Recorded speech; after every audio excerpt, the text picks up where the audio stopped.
with it.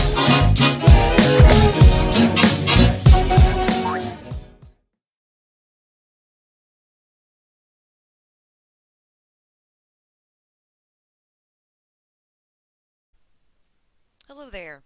Okay, so this is a review for the movie 40 Little Mothers from 1940. It was a film that came out just after, if you look at it in the terms of generations, this was still coming out of the Great Depression. It was directed by Busby Berkeley, who went by Buzz Berkeley, and the director had made a comment about this film saying that in an era of breadlines, depression, and wars, he said, I tried to help people get away from all the misery, to turn their minds to something else, and I wanted to make people happy, if only for an hour. Buzz had under his belt in total in his career 31 director credits. A lot of the films are very similar to this. They're very joyful, they're happy, they're optimistic, and I think that's why it's if at the very least it's an exciting film in that way, that it's fun, it's unusual, the story is unique, and it still had song and not as much dance per se, but definitely had song. And most of his other films have song and dance, and a lot of people were just trying to get away from that darkness of, well, the depression. But the primary lead in this film is Eddie Cantor, and he plays Professor Gilbert Thompson. But there's an interesting history behind Eddie Cantor, about him as a person and how he evolved as a performer. He started out in hard times. He was born to I guess, as an illegitimate child, and his grandmother raised him. He was born in 1892, and he lived in great poverty in the Lower East Side of New York City. In Cantor, he kind of began as a street corner performer and eventually broke through the ranks of vaudeville. He got his big kickstart into the stage and theater and performance of vaudeville with the Ziegfeld Follies. But over time, he also tapped into different genres that were popular, like we're talking early stages. So he started on stage and on the street, but over time, he actually evolved, and he was doing radio and TV. And that was in the 1930s when he really started showing up on screen and performances. But he did start with the Ziegfeld Follies in 1917. He has a very interesting history associated with just the beginning parts of film. But as far as with Cantor himself, he had a very interesting look on life in general. He was a very well-rounded triple threat type of performer, so he's comedian, dancer, singer, actor, songwriter, and he did a lot of illustrated song performances that became very popular. He was also known very well for that song called Making Whoopee, and everyone's heard that at some point. That came out in 1928, and he was also the second president of the Screen Actors Guild. He was in office from 1933 to 1935, and he was awarded an honorary Oscar in 1956 for distinguished service in the film industry. Another very interesting factor about him is where he began. So he began at the very beginning of film. So while he was doing Ziegfeld Follies, like many well-rounded performers that came from stage, he developed into this refined actor with time. And he was very animated. It was kind of like looking at a Mr. Bean of that time frame with his expressions. What you're seeing in front of you is the Pastime Moving Picture Show. And this is an example of these types of pamphlets or posters that would be put up for these illustrated stories. So you're probably wondering what this has to do with what we're getting into with the film. But it's more of a background of what the film industry was doing at the time when this film came out. They were still coming out of the Depression. They were changing. Things were modernizing. And this is well after, we had all these significant changes like this Renaissance era of technology and industrial revolution, and then we get hit with the depression, right? So everyone's depressed, everyone's sad, nobody can afford to do much. They want brightness and color and life and humor, and that's why vaudeville did so well. But the thing about Cantor is that he really had many different shoes that he played in. We'll get into a couple of those really quickly. But the modern age of movies began in Pittsburgh in 1905. And if you think back to that time, that's kind of wild, right? But illustrated songs were performed a lot of times. Now, an illustrated song is a type of performance art and was a popular form of entertainment in the early 20th century in the United States.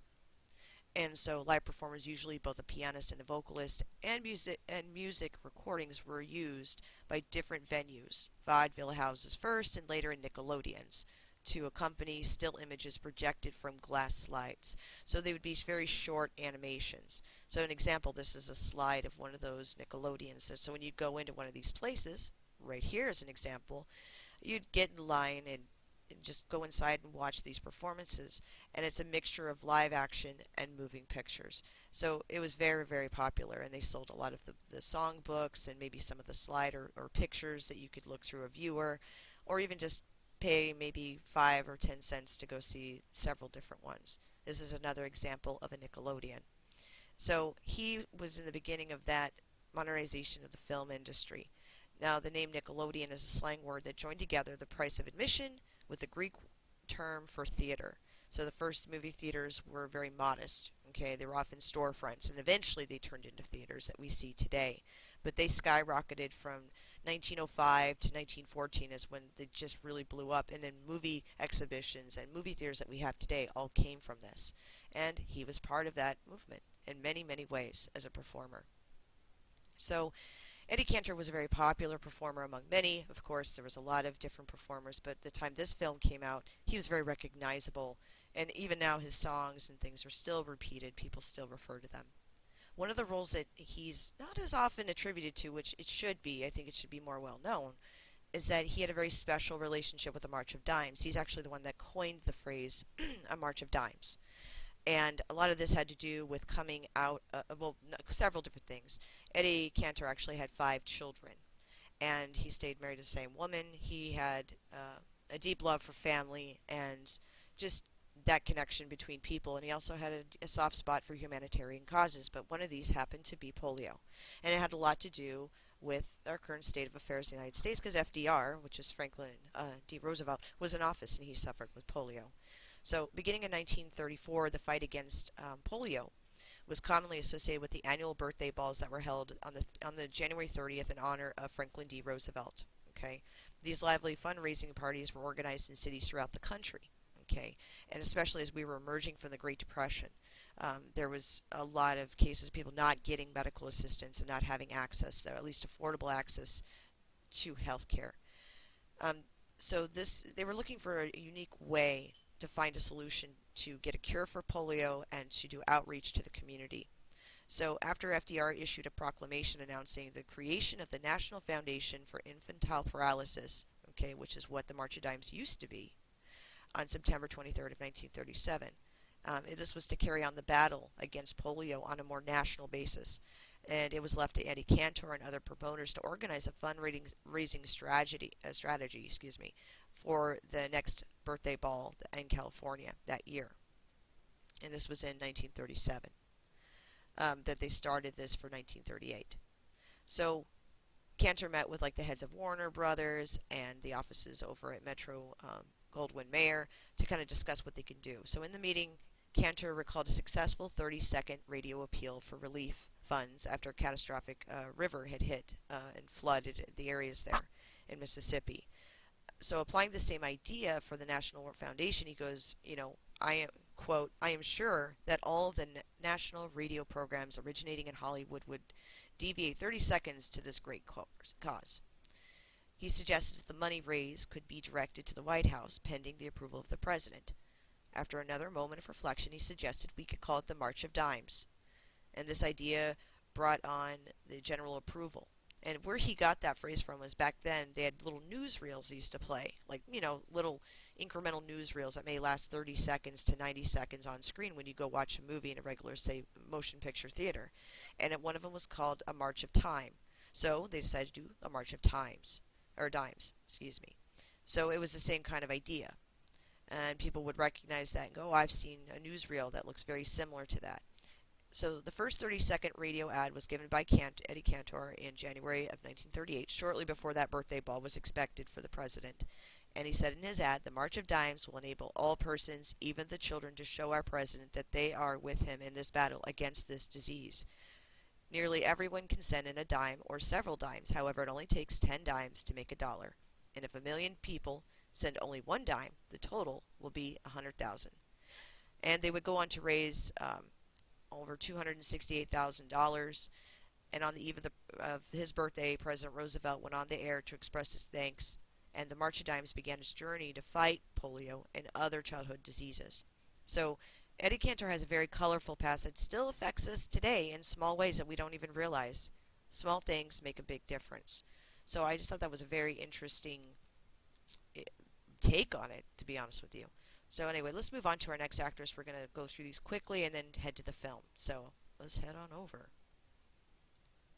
So the next actress in this film is Judith Anderson, and she had a very like just expansive career, very well respected stage actress, and not something that most people realize is that she too had this.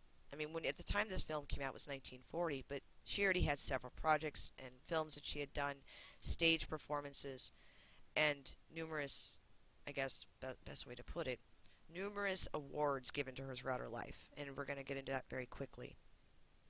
She plays the role of Madame Madeleine Granville in this film, but she is Miss Anderson is an Australian actress that was known for her stage, film, and television, and she won 2 Emmys, one Tony Award. She was also nominated for a Grammy Award and an Academy Award. So she was born in 1897 and she passed away in 1992, Santa Barbara. But her notable roles in the first slide you see here is Alfred Hitchcock's Rebecca. This was filmed in 1940 alongside Laurence Olivier. And she played the role of Mrs. Danvers. So that's a recognizable role for her, especially for Alfred Hitchcock. She also made an appearance, and Then There Were None. And you can see her actually, this is an interesting slide. You can see her listed here alongside many, many other actors that are, their names like Barry Fitzgerald is in several films. I mean, a lot of these names, I would say a good portion of these are familiar from other older films. If you watch a lot of older films, you'll recognize the character. There are a lot of character actors in here mixed in with, they're all stage performance in many ways, but underappreciated. And that's a whole nother topic. And the film, And They Were None, she played Emily Brent, and this was 1945. The next film that she was in was in the Ten Commandments, and her role once again, it was an amazingly long film, so a lot of people are like, I don't remember this, but in 1956, the Ten Commandments was a huge deal. Miss Anderson played Memnet, and that was her character in that film. You might recognize her in passing. She was also in Cat on a Hot Tin Roof. Alongside Elizabeth Taylor, she played the big Mama Pollitt character, if I say that correctly.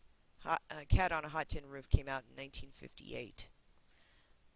And the next film, there's a little bit more modern, closer to our age group, I suppose, in many ways, for some of us, or anybody who's into Star Trek. She played a role in The Search for Spock. It was Star Trek III, The Search for Spock, in 1984. She played a Vulcan high priestess. Now, she's been listed as Dame Judith Anderson in this film, as well as a few others. Here and there, she wouldn't do that, but in this film, she did. So here's a still shot of all of them together. So that's a bit on Judith and where she came from. Very interesting lady. So let's move on really quick to Rita Johnson. Now, Rita's not as well known. She had short roles and honestly was in and out of screen very quickly. So unfortunately, she had an accident that caused her to go MIA shortly. I think it was after 1957. But a little bit on her background is she had been a studied singer. She had studied music. She was a Broadway performer and film actress. And at the time of filming this movie of 40 Little Mothers, this was her 16th film. Now, many of the roles, keep this in mind, were very minor ones. I mean, I only saw, out of all of the films when I was researching it, and kind of going back and looking at her history, she really didn't have any, to be honest with you, she didn't have any leads aside from this one that I can see. And it was a very short-term engagement. So there's a still shot from this film, and another one that she had later on. She was a very, she had a lot of potential, and I think the sad story about her is that she did disappear from the limelight in 1958, right after that. Her career had come to a halt in 1948 when a hair dryer, back in the day in the 1940s, late 40s, they were huge in many cases, the ones they used in studios. When a hair dryer had fallen on her head and it caused her brain damage, she had to have brain surgery. But thereafter, her screen time was very limited, so she was really never the same.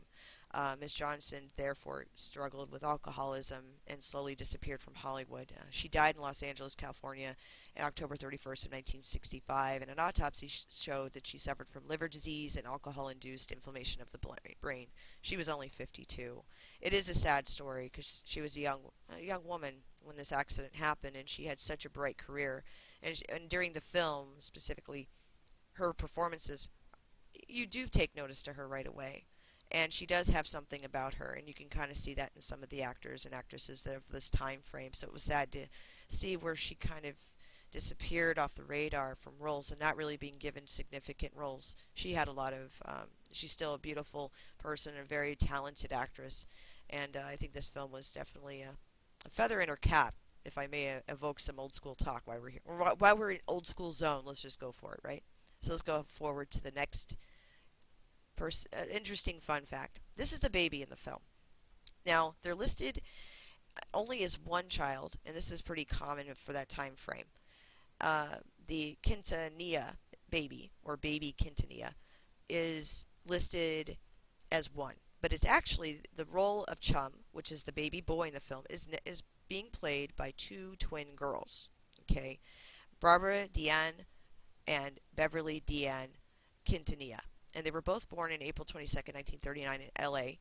They were known for only a handful of films. So this is one of them, which was 40 Little Mothers. The other one was known in 1940 also. It was all within the same year, most of the films that they did make appearances in, whether they were credited or not. So it's kind of one of those things where you're like, well, are they there?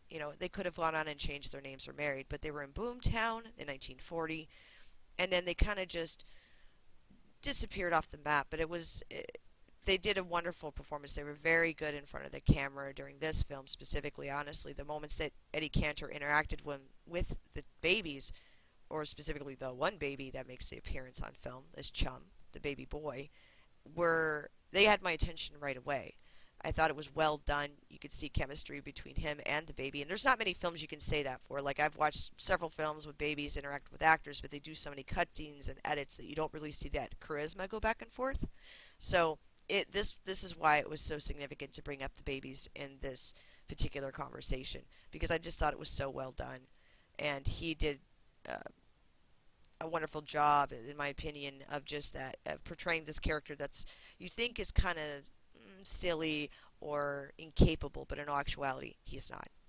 So the synopsis of this film, just without giving spoilers or getting into it, because I do want people to watch it on a, literally on a first impressions encounter, but things I'd like to point out about it I will mention.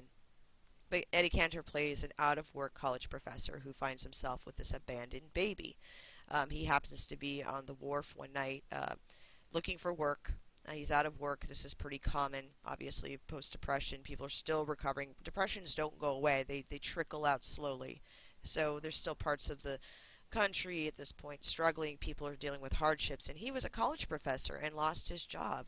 So here he is asking for work at this boating dock.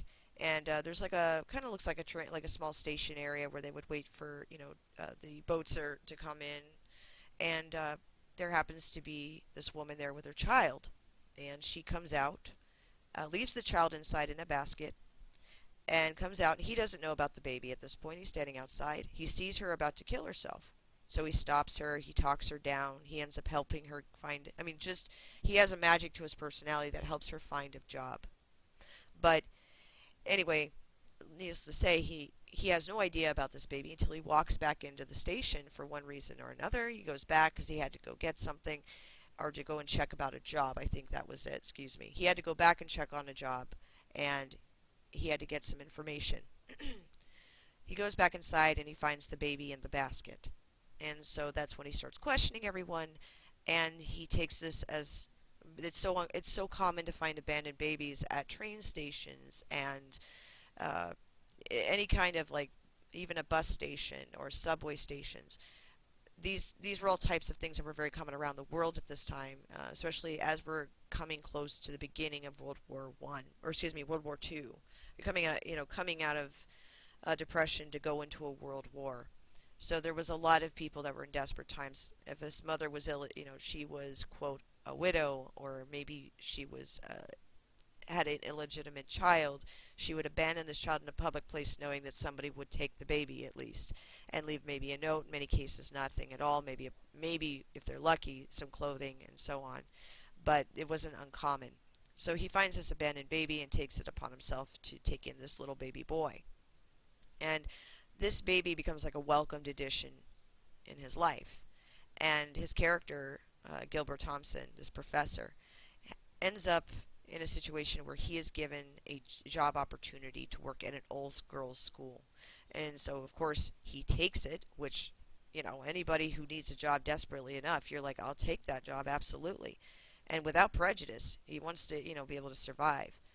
But that's how he ends up meeting all of these young ladies in this photo here and the headmistress, which is Madame Granville. So keep in mind, they have a restriction at this school that says you cannot be married, you can't have kids, and he has this baby. Well, he had taken in this baby thinking, well, you're an abandoned lot, not a big deal, I will take care of you, because society back then was such a train wreck when it came to, there was a lot of orphan children. He took this child into his home and into his heart. And for us now, we'd be kind of horrified by this, right? Like, this guy should have went to the cops instead of running around like a fool. But he has this you have this feeling that he might be this carefree, almost neglectful, or maybe naive to think that this would be all right. But at the same time, he has a wisdom to him and a likeness and a charisma that naturally you like him and you understand his intentions over time. It comes to fruition, if that makes sense. So he ends up working at the Squirrel School. He gets the baby boy all set up with a caregiver that will take care of the baby while he is working at the school. He also has to live on campus because that's required, part of the teacher and the curriculum because of their schedules. So he takes the job very willingly. But still, it's a struggle because then the caregiver has some incidences come up. And that comes up here in a second. So he has it set up so he's able to work, he's taking care of this child, he's doing his thing. The mother, meanwhile, who had tried to kill herself, did go back to the train station, the wharf for the boats and so on, and the ferry. I would say a ferry station in a sense. She went back to the ferry station looking for her baby, found out that someone had taken the baby, and she does go to the police looking for the child, thinking maybe the child had been turned in, which it was not. But they start to investigate and look for the child. This is all going on in the background. However, you got Mr. Gilbert here, our lead, now working at the college, dealing with all of the craziness that comes with it. He is a replacement professor for a male professor that was recently let go because the girls had, crushes on this other professor. So they thought, well, this is great because this new professor, i.e. poor Gilbert here in the photo, isn't that attractive. The girls won't see him in that way, so we can keep him around and not have to deal with this. Well, that doesn't work. The girls are mad, of course.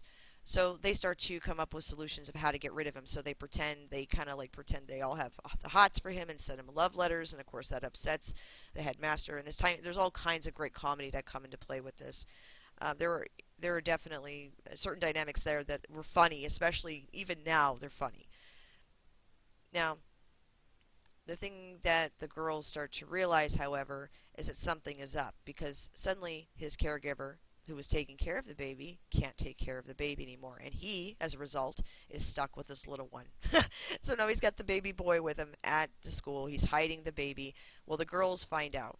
And after this, after they go through some little bit of turmoil and there's a moment where everything comes to light, in lack of better words. That's when they take to the baby. And they decide that they're going to help him. And this honestly was one of the best parts of the movie. I wish it had been longer, as opposed to the beginning. There was some establishing that this Professor Gilbert had been this, very well-rounded, very well-educated college man. There was stuff in the beginning of the film that could have been thrown out. Let's just be honest. But they kept it.